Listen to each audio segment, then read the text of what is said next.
Assalamualaikum warahmatullahi wabarakatuh. Innal hamdalillah nahmaduhu ta'ala wa nasta'inuhu wa nastaghfiruh wa na'udzu billahi min shururi anfusina wa sayyiati a'malina. من يهده الله فلا مضل له ومن يضلل فلا هادي له أشهد أن لا إله إلا الله وحده لا شريك له وأشهد أن محمدا عبده ورسوله أما بعد فيقول ربنا تبارك وتعالى يا أيها الذين آمنوا اتقوا الله حق تقاته ولا تموتن إلا وأنتم مسلمون يا أيها الذين آمنوا اتقوا الله وقولوا قولا سديدا يصلح لكم أعمالكم ويغفر لكم ذنوبكم ومن يطع الله ورسوله فقد فاز فوزا عظيما. يقول نبينا عليه الصلاة والسلام فإن أصدق الحديث كتاب الله وخير الهدي هدي محمد صلى الله عليه وعلى آله وسلم وشر الأمور محدثاتها فإن كل محدثة بدعة وكل بدعة ضلالة وكل ضلالة في النار. Ma'asyiral ikhwan rahimani wa rahimakumullah. Pada sore hari yang berbahagia ini, dengan limpahan nikmat dan karunia dari Allah, kita kembali bisa melanjutkan pelajaran kita dari sebuah risalah kecil karya Syekh Al-Allamah Abdul Muhsin Al-Abbad hafizahullahu ta'ala, dengan tema Syadharatun fi fadlil ilmi wa ahlih, petikan-petikan mengenai keutamaan ilmu dan para pemiliknya. Dalam pertemuan ini kita sudah sampai pada penghujung pembahasan, walaupun masih melanjutkan pembahasan yang lalu, yaitu mengenai poin memuliakan para ulama dan mengambil pelajaran dari ilmu mereka. Kita sampai pada halaman yang ke-40. Qala Syekh Al-Allamah Abdul Muhsin Al-Abbad hafizahullahu ta'ala, wa qala Ibnul Qayyim rahimahullah fi I'lamil Muwaqqi'in al-mujallad ats-tsalits safhah 200 ba'da 95. Berkata Ibnul Qayyim rahimahullah di dalam I'lamil Muwaqqi'in pada jilid yang ketiga halaman 295, qala ma'rifatu fadli a'immatil islami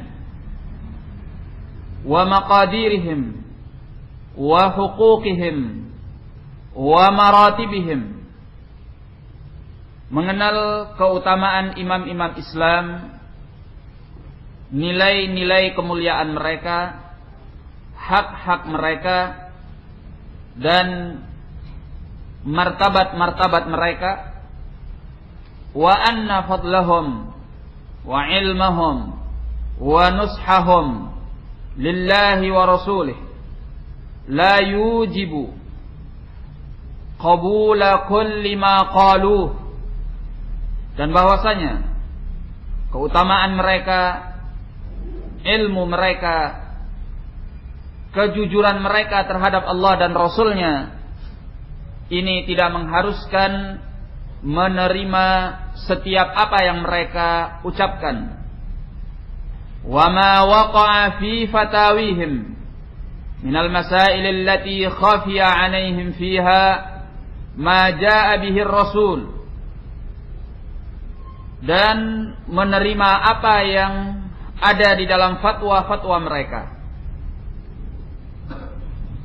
Jadi kata beliau, keutamaan mereka, ilmu mereka, kejujuran mereka terhadap Allah dan Rasulnya ini tidak mengharuskan bahwa kita menerima setiap apa yang mereka ucapkan dan setiap apa yang mereka fatwakan. Dari masalah-masalah yang tersembunyi atas mereka di dalam masalah-masalah itu, ajaran yang dibawa oleh Ar-Rasul sallallahu alaihi wa ala alihi wasallam. Faqalu bimablaghi ilmihim, sehingga mereka berucap dengan kadar ilmu mereka. Wal haqqu fi khilafiha, sementara kebenaran berada di dalam lawannya.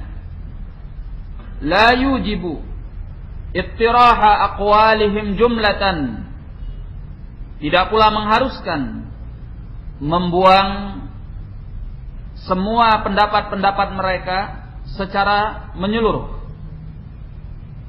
Wa tanaqqusahum wal waqi'ata fihim, serta mencela mereka dan merendahkan kehormatan mereka. Jadi seorang yang muslim, seorang penuntut ilmu, baina hadza wa dzak, antara sikap yang demikian ini dan sikap yang demikian itu. Artinya bahwa tidak boleh menerima setiap ucapan mereka, fatwa mereka, karena di antara ucapan dan fatwa itu ada yang menyelisihi kebenaran. Ya. Jadi tatkala kita tidak mengambil fatwa ataupun ucapan mereka, bukanlah karena itu adalah fatwa dan ucapan mereka, tetapi karena ada sesuatu yang menyelisihi kebenaran di dalamnya. Ya. Makanya beliau nyatakan wal haqqu fi khilafiha, sementara kebenaran berada pada lawannya. Nah, ada satu hal yang perlu kita ingat di sini. Ya. Tatkala kita diajarkan untuk kita tidak mengikuti semua ucapan dan fatwa ulama, tatkala kita mengetahui bahwa di antara ucapan dan fatwa itu ternyata ada yang menyelisihi kebenaran. Ya. Satu hal yang harus kita ingat, bahwa tatkala kita menyatakan bahwa ucapan ini dan fatwa ini tidak boleh diikuti, kita dalam keadaan tahu, dalam keadaan berilmu, dalam keadaan yakin bahwa kebenaran berada pada lawan dari ucapan dan fatwa itu. Ya. Tapi kalau kita tidak berilmu, kita tidak mengetahui, kita tidak yakin, ya, kita hanya menduga-duga, mengira-ngira, bukan dengan ilmu kita mengucapkan, maka janganlah kita meninggalkan fatwa dan ucapan mereka semata-mata karena hawa nafsu kita, ya, karena ketidakcocokan kita terhadap ucapan dan fatwa itu. Nah, berarti pegangannya di sini adalah tatkala ucapan dan fatwa itu menyelisih kebenaran, maka di saat itu kita tidak boleh mengikutinya. Nah, barakallahu fikum. Kemudian hal yang lainnya yaitu tatkala kita mendapatkan sebuah ucapan atau fatwa ulama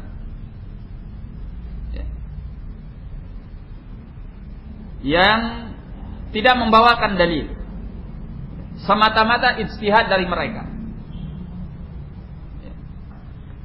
Sementara kita pun tidak tahu mana letak kebenaran di dalam permasalahan yang sedang diangkat, yang sedang dibicarakan, yang sedang diperbincangkan. Lalu apa yang harus kita lakukan? Ya. Maka tentunya yang paling dekat dalam rangka untuk kita berhati-hati adalah kita mengambil ijtihad ulama tersebut, dibanding kita berpulang kepada pikiran dan pendapat kita sendiri. Ya. Jangan kita mengatakan bahwa itu adalah ijtihad sehingga tidak harus kita mengikutinya. Ya. Sementara menurut saya adalah demikian dan demikian dalam masalah ini. Memang benar bahwa itu adalah ijtihad dari ulama. Ya. Dan dia tidak membawakan dalilnya. Ya. Tetapi tatkala harus memilih antara ijtihadnya ulama dengan pendapatmu sendiri. Ya. Apalagi engkau adalah seorang talibul ilm. Ya. Terlebih lagi apabila engkau adalah seorang dari kalangan awamun nas yang tidak bergelut dengan ilmu. Ya. Maka mana yang dikedepankan? Tentunya kalau kita memilih yang lebih dekat. Ya.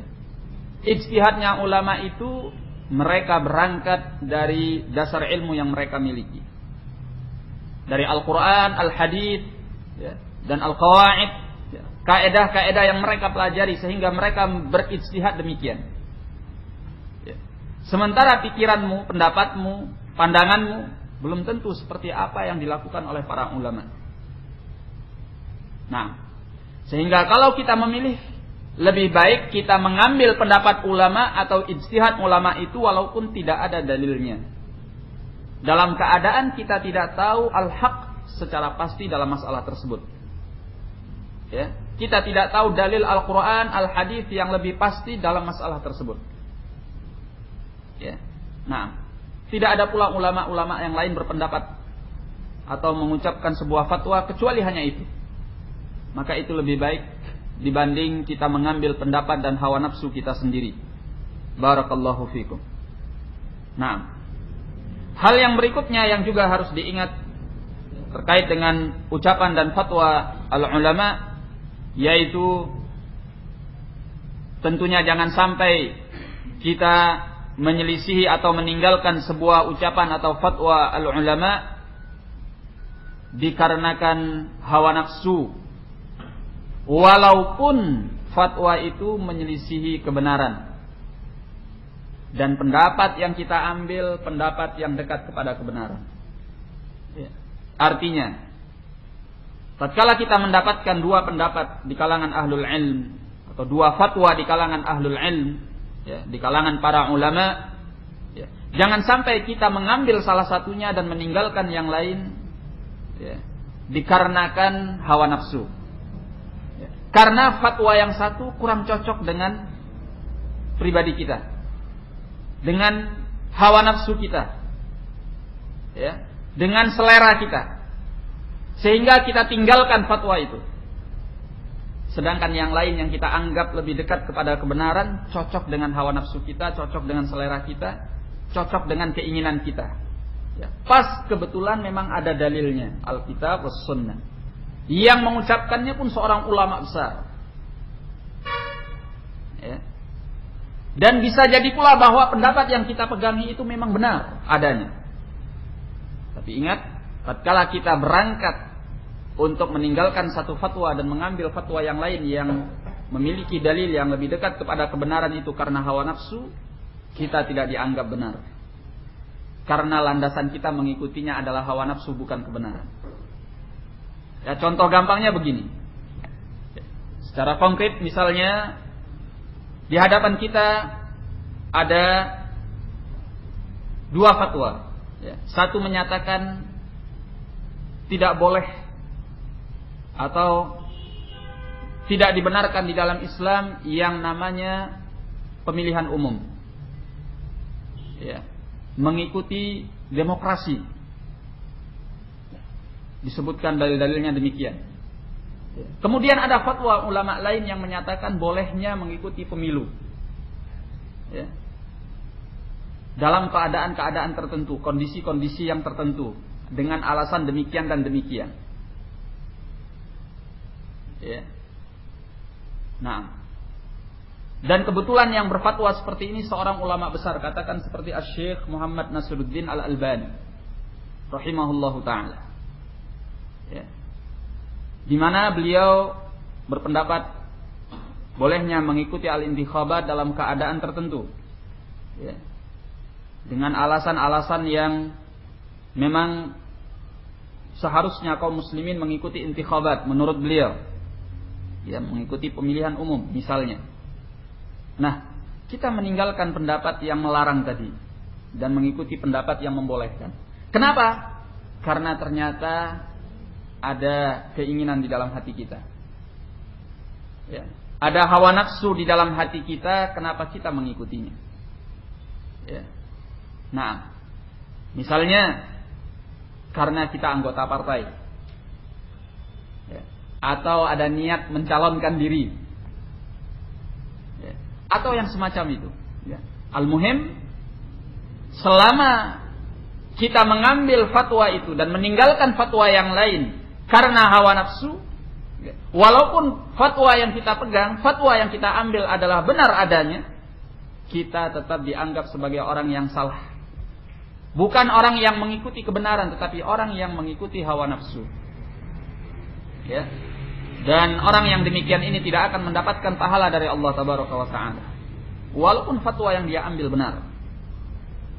Ya. Jikalau seandainya benar, tetap dia dipersalahkan karena landasannya adalah hawa nafsu, bukan dalil. Nah, barakallahu fikum. Oleh karena itu, di dalam kita mengambil fatwa ulama atau meninggalkan fatwa ulama karena fatwa itu menyelisihi al-haq, kita harus memurnikan niat, mengikhlaskan diri hanya untuk Allah Jalla wa'ala. Jangan sampai terselubung di dalamnya hawa nafsu. Nah, barakallahu fikum. Dan ini berlaku pula dalam masalah-masalah yang kita hadapi tatkala kita menghendaki adanya sebuah pendapat atau sebuah fatwa dari ulama. Ya. Jangan sampai kita menginginkan sebuah fatwa, sebuah pendapat ulama dalam keadaan kita sudah punya misi. Misinya apa? Bahwa apa yang kita inginkan harus tercapai dari fatwa dan pendapat itu. Sehingga kita membuka-buka buku, ya, atau mungkin pergi kepada para ulama, bertanya ke sana dan kemari di antara para ulama itu dengan tujuan mencari pendapat yang pas dengan apa yang kita inginkan. Jangan sampai seperti itu. Ya.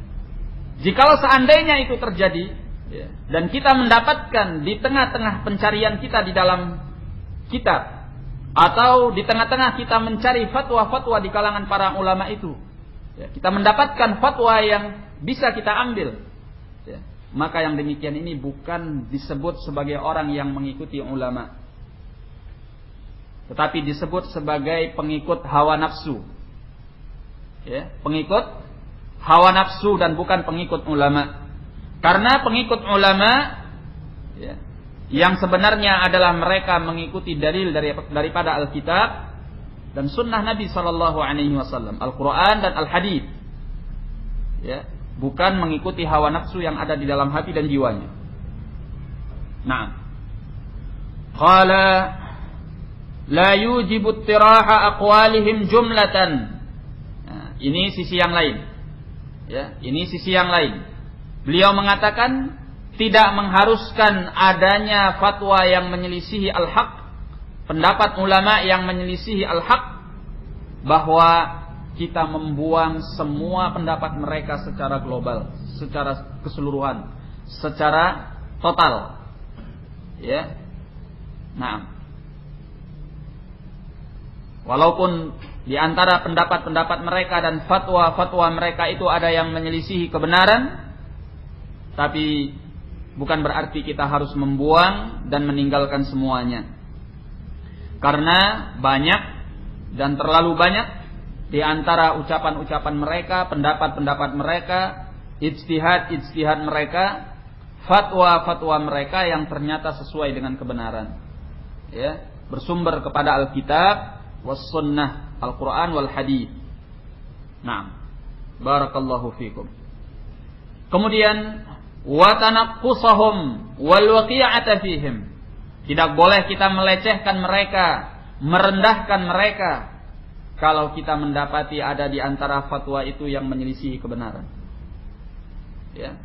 Kita menyatakan ucapannya salah, ya, pendapatnya salah, fatwanya salah, tetapi orangnya adalah seorang yang mulia, ya, ulama dari kalangan ulama muslimin, ya, seorang imam dari imam-imam kaum muslimin. Tidak boleh kita melecehkannya dan merendahkannya. Sebab sesempurna apapun ilmu seorang manusia, tetap dia tidak bisa keluar dari kodratnya sebagai manusia, ya, manusia yang pasti akan salah dan pasti akan keliru. Oleh karena itu tidak boleh kita melecehkan dan merendahkan mereka. Fahadani tarfani jairani anil qasd. Maka inilah dua sisi yang menyimpang dari jalan yang pertengahan, kata beliau. Wa qasdus sabili bainahuma, dan jalan yang pertengahan di antara keduanya. Fala nu'athimu wa la nu'assim. Kita tidak boleh melakukan dosa terhadap mereka, sebagaimana kita tidak boleh menganggap mereka sebagai orang-orang yang maksum. Nah, artinya, ya, bahwa kita harus pertengahan, yaitu tidak boleh mengambil semua pendapat mereka tanpa memilah dan memilih mana yang sesuai dengan al-haq. Ya, yang penting ada ulamanya, ambil. Itu juga tidak benar. Ya, bukan yang penting ada ulamanya, tetapi apakah sesuai dengan kebenaran atau tidak, ada dalilnya atau tidak. Nah, karena pendapat itu kita ambil bukan karena itu pendapat mereka, tetapi tatkala itu adalah ajaran Allah yang mereka sampaikan. Ya, makanya harus ada sumbernya, Al-Quran dan Al-Hadith. Nah, demikian pula tidak boleh kemudian kita meninggalkan semua pendapat, ucapan, ijtihad dan fatwa para ulama. Ya, karena kalau kita melepaskan diri dari itu, artinya kita melepaskan diri daripada jalan yang lurus. Ya. Dan bisa dipastikan orang yang meninggalkan para ulama di dalam mempelajari Islam, dia dipastikan akan sesat. Ya.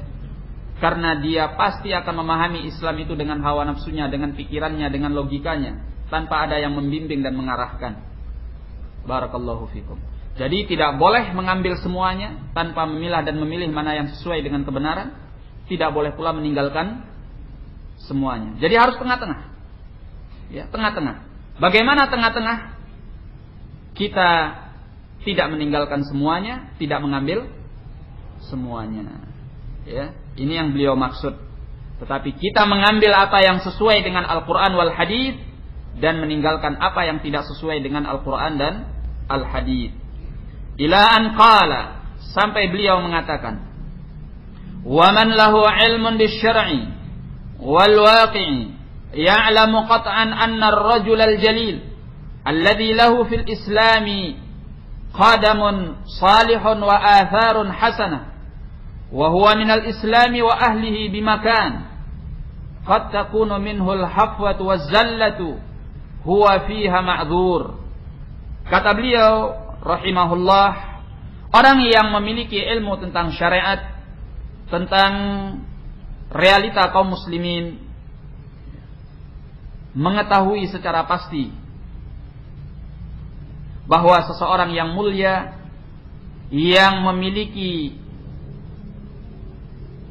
kaki yang kuat di dalam Islam, yang memiliki pengaruh yang baik di dalam Islam, dan dia memiliki kedudukan terhadap Islam dan para pemeluk Islam, ya. Orang yang semulia itu qad takunu minhul hafwatu waz-zallah, ya. Bisa terjadi darinya al-hafwah waz-zallah, ya, ketergelinciran dan keterpelesetan. Artinya mungkin dia salah, mungkin dia keliru. Huwa fiha ma'dzur. Namun dia di dalam kesalahan dan kekeliruannya itu adalah orang yang mendapatkan uzur. Inilah bedanya ulama dari yang selain ulama. Bedanya apa? Kalau ulama itu salah dalam ijtihadnya, dalam pendapatnya, dalam ucapannya, dalam fatwanya, mereka mendapatkan pahala. Kok bisa? Ya, karena ulama yang salah dalam ijtihadnya, yang salah dalam fatwanya, yang salah dalam ucapannya, mereka melakukannya dengan ilmu, ya, bukan dengan kebodohan. Ya, tatkala mereka mengatakan hukumnya demikian, ternyata mereka salah. Ya, itulah hasil yang sudah maksimal dia capai dengan segala kemampuan ilmu yang dia miliki. Ya. Nah, karena dia seorang yang berilmu, memiliki ilmu Al-Quran dan Al-Hadits. Ya. Nah, tatkala dia salah, dia mendapatkan pahala karena sudah bersungguh-sungguh untuk mencapai kebenaran walaupun dia tidak sampai kepadanya. Adapun seorang yang bukan ulama, ya, seorang yang bukan ulama kalau salah tidak ada jaminan mendapatkan pahala.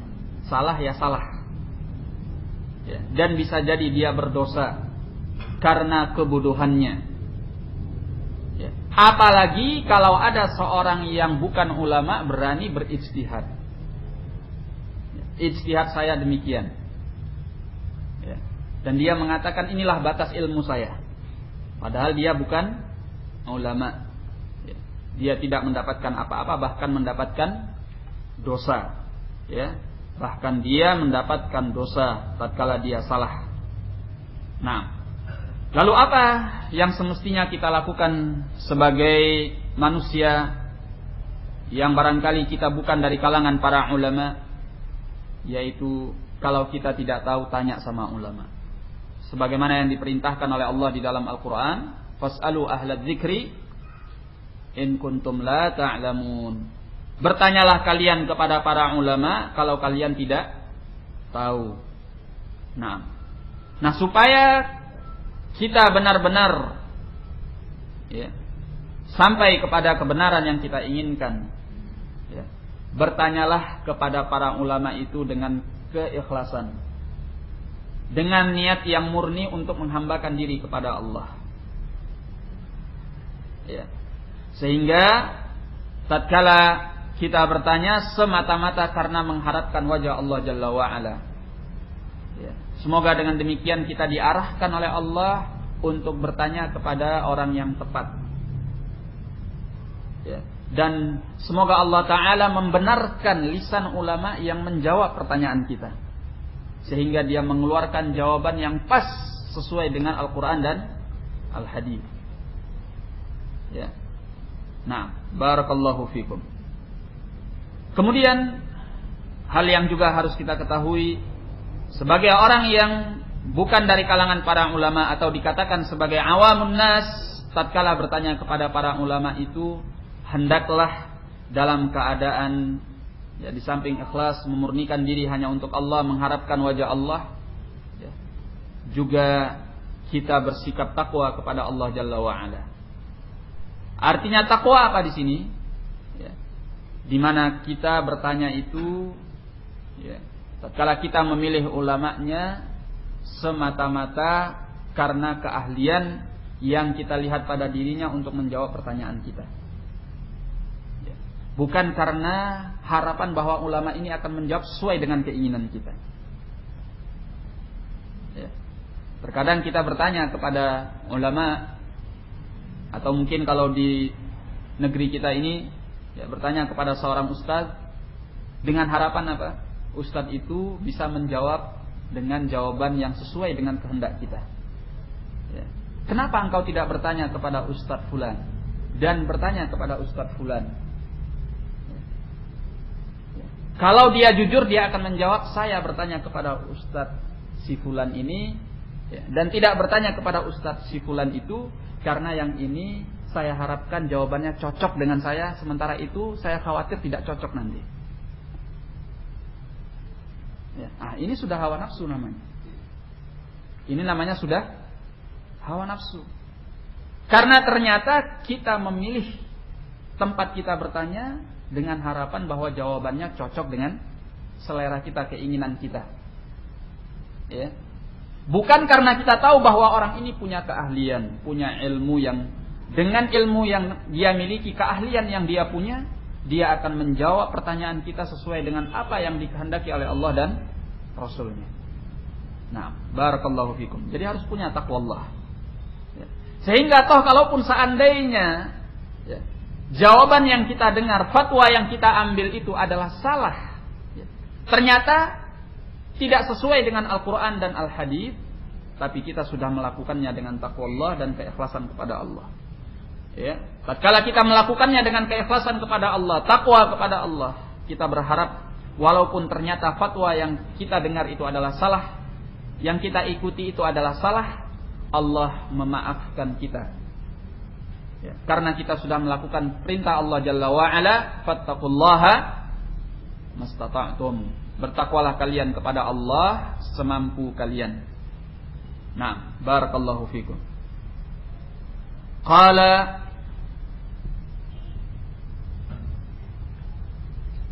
bal wa ma'jurun lijtihadihi. Bahkan seorang yang mulia dari kalangan para ulama apabila tersalah, dia diberi pahala karena ijtihadnya. Nah, dan tidak semua orang boleh berijtihad. Siapa yang berijtihad? Yang berijtihad itu adalah seorang ulama mujtahid. Ya. Dan ulama mujtahid itu juga ada di antara mereka yang tidak bisa berijtihad dalam semua perkara, dalam semua urusan, dalam semua bidang ilmu. Maka sampai ada diistilahkan di kalangan para ulama apa yang disebut dengan mujtahid mutlak dengan mujtahid muqayyad. Ya. Kalau dia seorang mujtahid mutlak, dia mempunyai ilmu yang luas, ya, pengetahuan yang dalam, yang mencakup berbagai bidang ilmu dalam berbagai perkara, sehingga dia bisa berfatwa, bisa berijtihad dalam berbagai masalah, karena memang ilmunya yang dalam, yang mencakup berbagai permasalahan itu. Ya. Kalau mujtahid muqayyad, dia bisa berijtihad dalam satu hal, tapi tidak bisa berijtihad dalam hal lain. Misalnya, bisa jadi seorang dianggap ulama dalam bidang ilmu nahwu, ya, tetapi belum tentu dia seorang ulama dalam bidang ilmu fiqh, sehingga dia bisa berijtihad dalam perkara nahwu, yakni ilmu bahasa Arab, tapi dia tidak bisa berijtihad dalam masalah fiqh karena keterbatasan ilmunya. Dan ada pula yang sebaliknya. Ya, mungkin di dalam masalah fikih dia adalah seorang mujtahid, ulama mujtahid. Tapi dalam bidang yang lainnya, misalnya dalam bidang hadis, mungkin dia bukan seorang ulama mujtahid, sehingga dia bisa berijtihad dalam bidang fikih, tetapi dia belum tentu bisa berijtihad di dalam bidang hadis. Ini disebut dengan ulama muqayyad namanya. Ulama atau mujtahid muqayyad. Ya, seorang ulama mujtahid yang terikat dengan bidang ilmu tertentu saja. Nah, qala wa ma'jurun lijtihadihi, dan dia diberi pahala karena ijtihadnya. Fala yajuzu ay yuttaba'a fiha, maka tidak boleh diikuti ulama tersebut di dalam kesalahannya itu, ketergelincirannya itu. Dan ingatlah, tidak ada seorang pun dari kalangan ulama pasti dia punya fatwa yang keliru, fatwa yang salah, fatwa yang menyelisihi Al-Quran wal Hadits, fatwa yang kebenaran berada di selainnya. Karena tidak ada manusia yang sempurna. Nah, oleh karena itu, ikhwani fiddin rahimani wa rahimakumullah, seorang penuntut ilmu dilarang untuk mengumpulkan keganjilan-keganjilan masing-masing ulama. Mencari-cari keganjilan-keganjilan masing-masing ulama, karena masing-masing mereka itu punya fatwa, punya pendapat, punya ijtihad yang ganjil, yang menyelisihi yang lainnya. yang tidak sesuai dengan Al-Quran wal Hadits, atau pendapat yang lain lebih dekat kepada kebenaran daripada pendapatnya. Nah, maka yang harus diikuti adalah kebenarannya, bukan ulamanya. Qala wala yajuzu an tuhdar makanatuhu wa imamatuhu wa manzilatuhu min qulubil muslimin. Ya. Dan tidak boleh dilenyapkan kedudukannya, keimamannya, ya, dan martabatnya dari hati-hati kaum muslimin. Ya. Disinilah kita harus bijak di dalam mensikapi kesalahan ulama. Ya.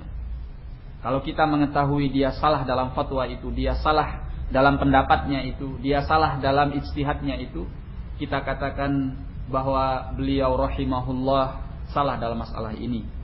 Ya. Dan beliau adalah manusia, tetapi beliau adalah seorang imam di dalam Islam, seorang ulama di dalam Islam, seorang yang sulit mencari tandingan keilmuannya.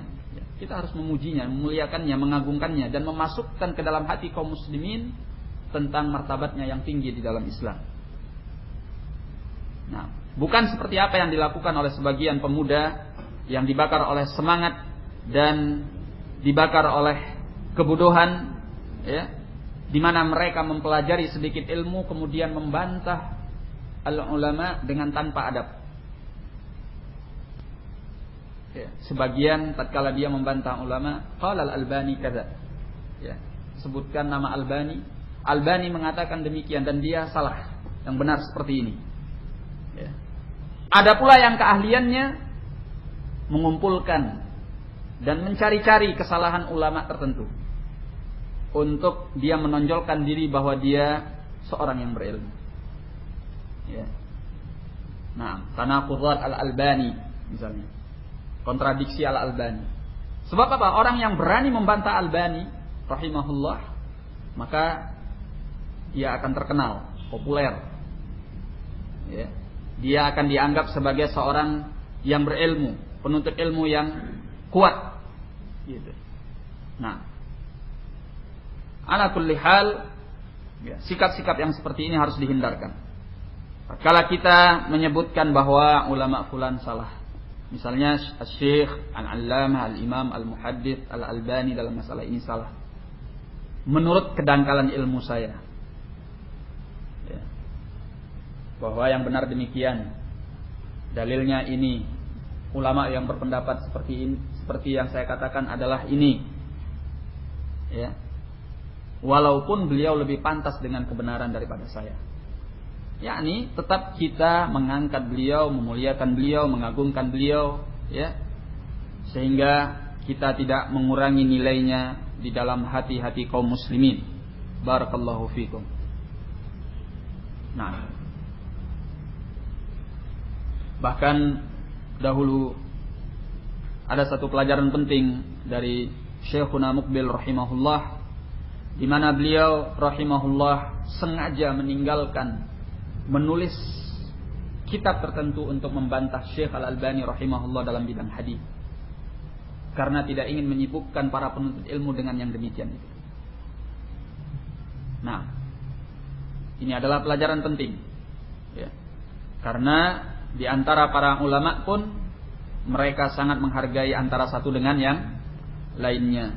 Maka bagaimana dengan kita, orang yang tidak tergolong dari kalangan para ulama, ya, bahkan mungkin tidak tergolong dari kalangan para penuntut ilmu. Wa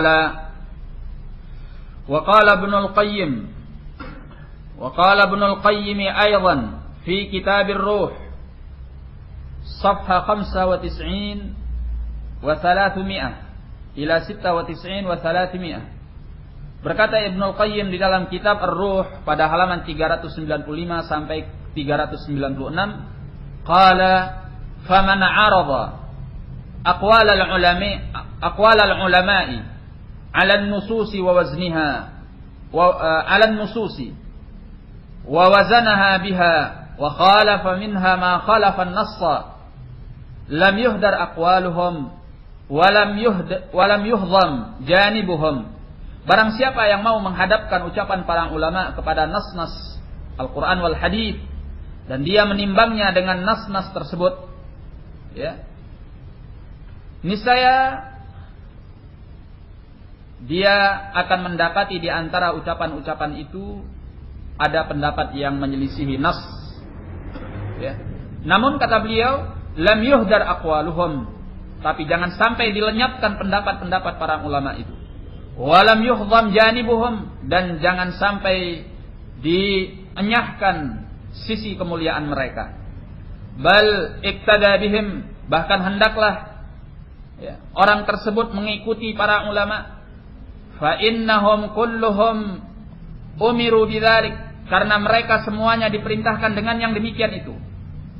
Famuttabi'uhum haqqan man imtathala ma usu bihi la man khalafahum. Maka orang yang mengikuti para ulama secara benar adalah orang yang melaksanakan apa yang mereka wasiatkan dengannya. Ma ausau bihi, man imtathala ma ausau bihi la man khalafahum. Maka orang yang mengikuti para ulama secara benar adalah orang yang melaksanakan apa yang mereka wasiatkan, bukan orang yang menyelisihi mereka. Pada prinsip dasarnya para ulama itu sikapnya dalam beragama adalah satu, yaitu mengikuti agama berdasarkan Al-Quran wal Hadits. Nah, itu sikap mereka. Walaupun ada yang salah, itu bukan karena kesengajaan. Maka kita harus mengikuti jalan mereka dan jangan meninggalkannya. Nah, qala fa khilafuhum fil qauli alladhi jaa an-nassu bi khilafihi ashalu min mukhalafatihim fil qa'idatil kulliyati allati amaru wa da'u ilaiha min taqdimin nassi ala aqwalihim. Kata beliau, maka menyelisihi mereka di dalam pendapat yang datang nas untuk menyelisihinya itu lebih ringan, lebih mudah daripada menyelisihi mereka di dalam kaidah yang universal yang mereka memerintahkan dan mengajak kepadanya, yaitu mengedepankan nas di atas pendapat-pendapat mereka. Nah, ikhwani fid din rahimani wa rahimakumullah. Di sini beliau mengangkat ada dua permasalahan. Masalah yang pertama kata beliau, menyelisihi para ulama dalam pendapat mereka yang menyelisihi nas. Masalah yang kedua adalah menyelisihi kaidah, dasar kaidah universal yang dipegangi oleh para ulama, yaitu kaidah mengedepankan nas daripada pendapat mereka. Nah, kalau kita harus dihadapkan kepada dua masalah ini, kata beliau, masalah yang pertama itu lebih ringan, yaitu menyelisihi mereka tatkala pendapat mereka ada yang menyelisihi nas. Itu lebih ringan dibanding kita harus menyelisihi mereka dalam perkara kaidah universal yang mereka pegangi, dengan kita menyelisihi an-nas dan mengikuti pendapat mereka. Nah, oleh karena itu ini yang tidak difahami oleh para fanatikus al-madzhab, orang-orang yang fanatik kepada mazhab. Mereka itu meninggalkan perkara yang pertama dan mereka itu menjaga perkara yang pertama tetapi meninggalkan perkara yang kedua. Artinya mereka sangat menjaga pendapat ulama mazhab mereka. Katakan mazhabnya adalah Asy-Syafi'i. Mereka sangat memegang pendapat Asy-Syafi'i sehingga tidak mau menyelisih apapun pendapat Asy-Syafi'i. Namun mereka telah menyelisihi kaidah Syafi'i yang universal. Apa itu? Tatkala Syafi'i mengatakan untuk mengedepankan nas dan meninggalkan pendapatnya apabila ada pendapat itu yang menyelisihi nas.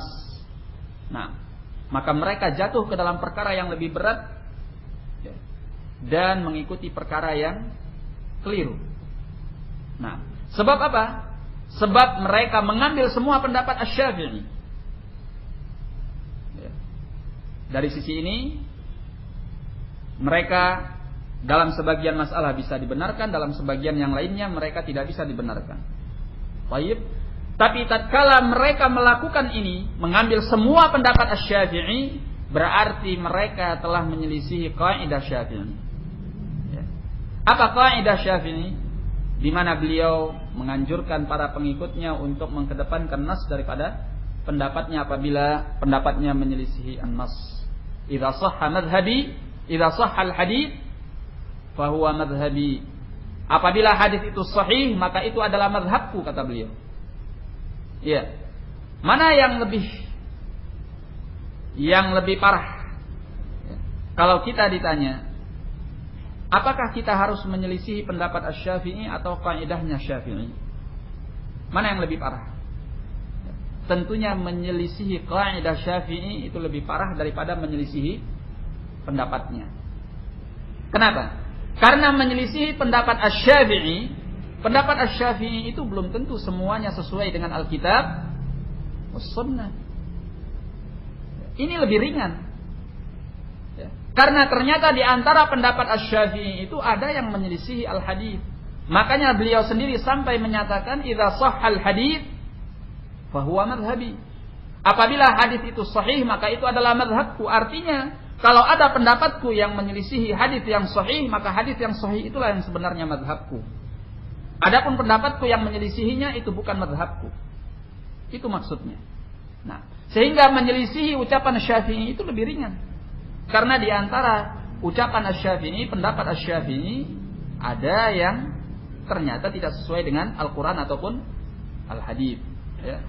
Tidak sesuai dengan sunnah Nabi SAW.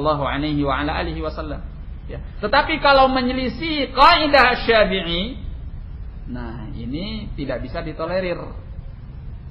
Kenapa? Karena kaidah ini dibangun di atas Alkitab Sunnah. Apa itu kaidahnya? Mengedepankan al-hadits daripada pendapatnya. Nah, kalau ini yang diselisihi, kaidah Syafi'i ini yang diselisihi, maka dia akan terbentur dengan berbagai kekeliruan, kesalahan-kesalahan, penyimpangan-penyimpangan tatkala dia tidak menghiraukan an-nas dan hanya berpegang pada pendapat Asy-Syafi'i. Ya, ini yang beliau maksud. Jadi menyelisihi pendapat seorang ulama itu lebih ringan dibanding menyelisihi kaidahnya. Ya, karena kaidahnya para ulama itu sama semua, mengedepankan nas daripada pendapat mereka. Baik. Kata beliau, fa khilafuhum fil qaul alladhi jaa'a an-nass bi khilafihi ashalu min mukhalafatihim fil qa'idati al-kulliyyah allati amaru wa da'u ilaiha. Ya. Menyelisihi mereka dalam pendapat yang nas menyelisihinya lebih ringan daripada menyelisihi mereka dalam perkara kaidah yang universal yang mereka memerintahkan dan berdakwah kepadanya. Min taqdimin nassi ala aqwalihim, yaitu mengedepankan nas di atas pendapat mereka. Wa min huna yatabayyanu al-farqu baina taqlidil 'alim fi kulli ma qala wa baina al-isti'anati bi fahmihi wal istidha'ati bi nuri ilmihi. Ya. Maka dari sini kata beliau tampak perbedaan antara taklid terhadap seorang ulama dalam setiap apa yang diucapkannya, dalam setiap apa yang dikatakannya, ya, dan antara mengambil pemahaman ulama sebagai bantuan, sebagai cahaya dengan cahaya ilmu yang akan menyampaikan kepada kebenaran. Ya, ada dua masalah lagi di sini. Ya, yang berangkat dari dua masalah yang sebelumnya. Nah, masalah yang pertama adalah masalah taklid. Ya, ini adalah dampak daripada mengikuti semua pendapat ulama. Ya. Nah, semua pendapat seorang ulama akan menimbulkan taklid. Masalah yang pertama. Masalah yang kedua adalah mengambil bantuan, mengambil cahaya dari cahaya ilmu para ulama untuk memahami kebenaran. Ya, ini lahir dari apa yang kita telah sebutkan tadi, yaitu kaidah mengedepankan nas daripada ucapan ulama. Ya. Ini adalah kaidah para ulama. Nah, dari sini ya, tampak perbedaannya. Ya. Kalau kita mengikuti semua ucapan ulama, akibatnya apa? Taklid. Taklid itu jelas perkara yang tercela dan akan berujung kepada kebatilan. Nah, bahkan di dalam taklid itu terkadang kita mengikuti suatu pendapat yang benar dari ulama yang kita ikuti dalam keadaan kitanya sendiri batil. Kok bisa demikian? Karena kita mengikutinya bukan karena pendapat ulama itu sesuai dengan Al-Quran dan Al-Hadits, tapi karena itu pendapatnya ulama fulan. Karena kita mengikuti orangnya, bukan mengikuti wahyu yang ada di dalamnya. Kalau mengikuti orangnya tidak ada kewajiban, bahkan tidak ada syariat sekalipun. Apakah ada ayat atau hadis yang memerintahkan kita mengikuti Imam Syafi'i, Imam Ahmad, Imam Malik, atau imam-imam yang lainnya? Tidak ada. Kita diperintahkan mengikuti Allah dan Rasulnya sallallahu alaihi wasallam. Ya. Oleh karena itu, ya, karena taklid ini ya, seringkali tatkala seorang mengambil pendapat ulama yang dia taklidi, ya, bukan karena pendapat itu ada Al-Quran dan Al-Hadits, tetapi karena itu pendapat ulamanya, karena orangnya. Nah, ini adalah kebatilan. Ya, makanya saya katakan taklid bisa berujung kepada kebatilan. Baik. Nah, sementara mengambil bantuan dengan pemahaman dan cahaya ilmu para ulama untuk sampai kepada kebenaran, disinilah yang akan membuat kita menjalani pemahaman para ulama, mengikuti kaidahnya para ulama, mengikuti ajarannya, sikapnya para ulama untuk kita sampai kepada kebenaran. Maka yang dijunjung tinggi adalah kebenarannya. Tatkala ternyata ada di antara ucapan itu yang menyelisihi kebenaran. Nah, kenapa? Karena kita hanya menjadikan pemahaman dan cahaya ilmu para ulama itu sebagai bantuan saja. Tujuannya apa? Al-haq. Tujuannya adalah kebenaran. Sehingga tidak boleh kita menjadikan suatu sarana sebagai tujuan dan tujuan sebagai sarana. Ya. Kalau pemahaman dan cahaya ilmu para ulama itu adalah sarana, tidak boleh kita jadikan tujuan. Artinya jangan sampai arahan-arahan, pendapat-pendapat fatwa mereka itu adalah yang kita pegangi semata. Karena ini adalah sarana saja. Tujuannya apa? Al-Quran dan Al-Hadits. Nah, barakallahu fikum. Nah, kalau kita menjadikan pemahaman, cahaya ilmu para ulama sebagai bantuan, sebagai lantera, maka kita akan sampai kepada kebenaran itu. Sebab yang dijunjung tinggi di dalamnya adalah kebenaran Al-Quran wal Hadits. Qala fal awwalu ya'khudhu qawlahu min ghairi nadharin fi wala talabin li dalilih minal kitabi was sunnah. Maka yang pertama yaitu yang taklid akan mengambil pendapatnya tanpa melihat mengenai pendapat itu dan tidak mencari dalilnya dari Al-Quran dan Sunnah. Bal yaj'alu dzalika kal hablil ladzi yulqihi fi 'unuqihi. Bahkan dia menjadikan pendapat itu seperti tali yang dilemparkannya di lehernya. Wa yuqalliduhu bih, dan dia mengikat lehernya dengan tali tersebut. Walidzalika summiya taqlidan, oleh karena itu dinamai dengan taklid. Ya. Taklid itu diambil dari kata al-qiladah. Al-qiladah itu adalah semacam kalung, ya, sesuatu yang digantungkan di leher. Tatkala ada orang yang melakukan ini disebut dengan taklid. Artinya dia menggantungkan atau mengikatkan tali di lehernya sehingga dia tidak bisa lepas. Makanya orang yang taklid kepada seorang ulama, dia tidak bisa lepas daripada ulama itu, mengambil semua pendapatnya. Kemudian kata beliau, bi khilafi man ista'ana bi fahmihi wastadha'a bi nuri ilmihi fil wusuli ila rasul salawatullahi wa salamuhu alaihi. Fa innahu yaj'aluhum bimanzilatid dalil ila dalilil awwal. Ya.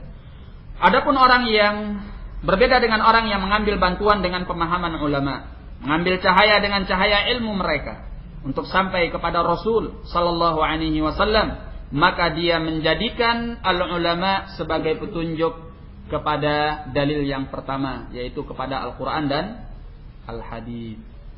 Ya, ini yang saya katakan tadi. Orang tidak mungkin memahami Al-Quran wal Hadits dengan benar kecuali dengan apa yang diajarkan oleh para ulama. Ya, harus mengikuti bimbingannya, kaidahnya, prinsipnya, bagaimana harus memahami Al-Quran dan Al-Hadits. Ya, orang yang menyelisihi dan meninggalkan jalannya para ulama dalam memahami Al-Quran dan Al-Hadits, pasti dia tidak akan sampai kepada Al-Quran dan al-hadi. Nah, namun bukan berarti bahwa semua ucapan mereka sesuai dengan Al-Quran dan Al-Hadi. Nah, di sini sebagai penutup saya katakan kita harus membedakan antara perkara yang universal dengan perkara yang parsial. Di dalam ucapan para ulama, pendapat para ulama, ijtihad ataupun fatwa mereka ataupun pengajaran mereka. Ya. Di antara pengajaran mereka itu ada yang universal, ada yang parsial. Yang universal adalah kaidah-kaidah mereka, prinsip-prinsip mereka, keyakinan-keyakinan mereka. Ya. Ini sifatnya universal karena ini adalah sesuatu yang mereka simpulkan setelah mempelajari Alkitab was Sunnah. Dan pada umumnya bahwa perkara yang universal ini mereka sepakat di dalamnya. Ya, karena perkara yang universal ini mengandung perkara-perkara yang memang prinsip pula di dalam Islam. Ya. Sedangkan yang parsial itu tadi adalah hasil ijtihad mereka dalam fatwa-fatwa atau pendapat-pendapat mereka. Ya. Walaupun mereka sama dalam perkara kaidah, prinsip yang universal, tapi dalam perkara parsial mungkin bisa berbeda. Itu tergantung sejauh mana mereka memiliki ilmu pada diri mereka masing-masing dan menerapkan kaidah itu pada ilmu mereka. Jadi bedakan antara yang universal dengan yang parsial. Kalau yang universal kita tidak boleh meninggalkannya. Itu prinsipnya ulama. Ya. Kalau yang parsial, lihat dulu ada dalilnya atau tidak. Kalau ada dalilnya kita ikuti, kalau tidak maka tidak boleh kita mengikutinya. Barakallahu fikum. Kita cukupkan dulu sampai di sini. Wallahu a'lam bishawab, wabillahi taufiq wal hidayah. Assalamualaikum warahmatullahi wabarakatuh.